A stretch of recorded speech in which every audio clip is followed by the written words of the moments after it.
अस्सलाम वालेकुम व्यूअर्स, आप सब कैसे हैं। उम्मीद करती हूँ आप सब ठीक होंगे और आप सबकी दुआ से अल्हम्दुलिल्लाह हम भी बिल्कुल ठीक हैं। दोस्तों, इस पेंडेमिक के दौर में हम सबको अलर्ट रहना है और हमें अपने आसपास के लोगों की जितनी हो सके मदद करें, क्योंकि हम सबको एक बेहतर इंसान बनना है। आप ये मत सोचिए कि मेरे पास पावर नहीं है, पैसा नहीं है, तो हम मदद कैसे करें।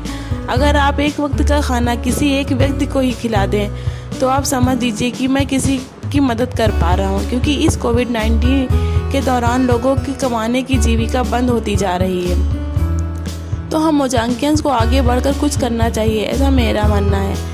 ऐसा मत सोचना मेरे दोस्तों कि जब हम IAS बन जाएं तभी किसी की मदद करें।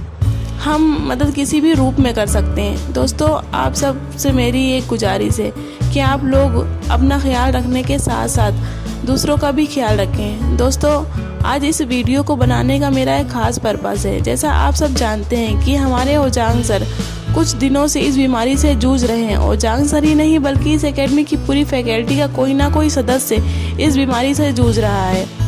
आप सब जानते होंगे कि इस बीमारी को लगते ही फीवर आ जाता है और ऑक्सीजन लेवल कम होने लगता है, जो कि बहुत ख़तरनाक है। हमारे प्रिय ओजांग सर भी इस बीमारी से लड़ रहे हैं। तो सर की बीमारी की वजह से कुछ क्लासेस नहीं हो पा रही हैं, लेकिन सर इतना कुछ झेलने पर भी कोई ना कोई क्लासेस अपनी गाइडेंस में चलवाते रहे, जैसे IR की क्लासेस, करंट अफेयर की क्लासेस। तो मेरी आप सबसे गुजारिश है कि इस हालात में हमें सर के साथ खड़े रहना चाहिए, ना कि उन्हें ब्लेम करना चाहिए। हमें नहीं भूलना चाहिए कि पिछले साल जब कोरोना था उस वक्त हमारे सर एकदम स्वस्थ थे। तो जिस दिन से क्लासेस लॉकडाउन लगा उस दिन से एक भी क्लासेस हम लोग की मिस नहीं हुई थी। सारी क्लासेस रिज्यूम रहती थी हर वक्त, कि हम लोग को टाइम नहीं मिलता था। तो हम सबको सर के साथ चलना चाहिए, क्योंकि सर अभी अस्वस्थ हैं तो क्लासेस नहीं ले पा रहे हैं। हम सब ओजांगियंस एक परिवार का हिस्सा हैं। अगर परिवार में एक लोग भी अस्वस्थ हैं तो तकलीफ़ सबको होनी चाहिए।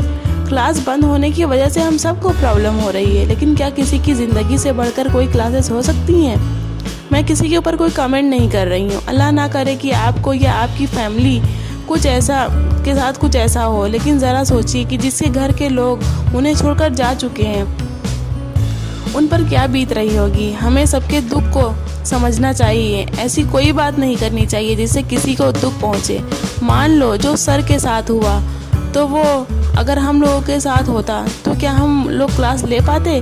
कितनी भी क्लासेस चल रही होती।